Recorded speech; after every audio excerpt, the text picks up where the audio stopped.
Well, I can tell you that the year 2004, we received our million tourists, and last year I was lucky enough to receive at random at the airport a couple from Chicago that we picked at random in American Airlines are 1.5 million tourists. So we've had a spectacular growth the last 3-4 years, about 13 to 15% per year, and we're very pleased with the performance of the so-called sleeping giant.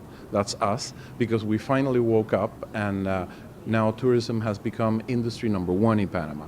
We have surpassed the tolls of the canal, and last year tourism produced $2.2 billion for our economy. So we are really very pleased with how tourism is working in Panama, and we just completed the master plan of tourism for the Republic of Panama, which will take us to the year 2020, and it's a guide, an instrument that private enterprise can use to find out, define, and detect all the tourist areas that are comprehensive in Panama, where we have obviously fiscal incentives in place so that private enterprise can quickly develop a project and be 20 years exonerated from duties, from taxes, and is able to therefore import all the necessary equipment for the build-up of the hotel, including transportation equipment.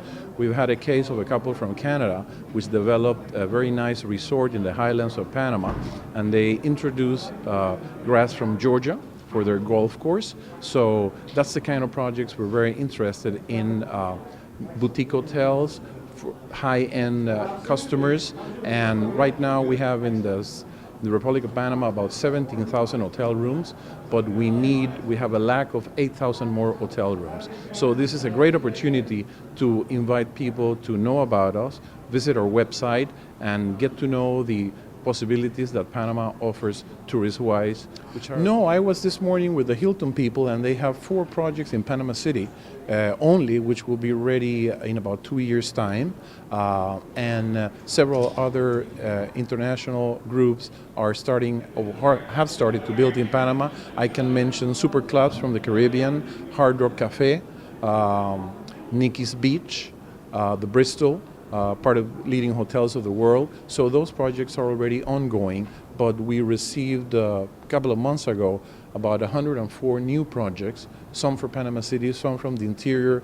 I would imagine that the financial crisis will affect definitely some of those projects, but in general, last year we were the fastest growing tourist destination in the Americas.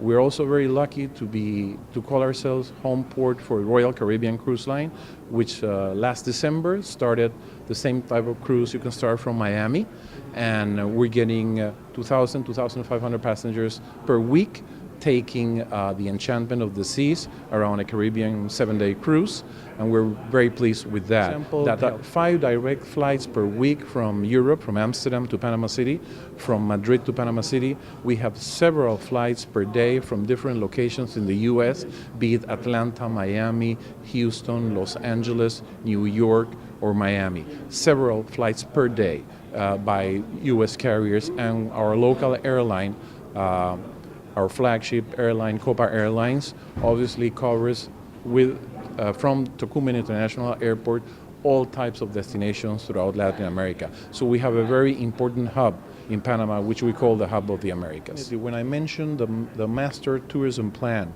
that takes us to the year 2020, we're defining there the areas and the type of architecture and how to manage waste, electricity, etc., to comply with the greener possibility lodging-wise. We have already in place several lodges which have been mentioned in Condena's Traveler, in Travel and Leisure, in different worldwide magazines related to tourism. So we do have some small operations already in place, and we know that Europeans are looking for that kind of operation. They're looking forward to have a green certificate when they go to a specific lodge. So in our master plan, definitely we have considered all the initiatives that are necessary to have a green certificate. The certification will be received through the National Environmental Agency of Panama, together with the Authority of Tourism. And for that, we have defined zones which have to comply with that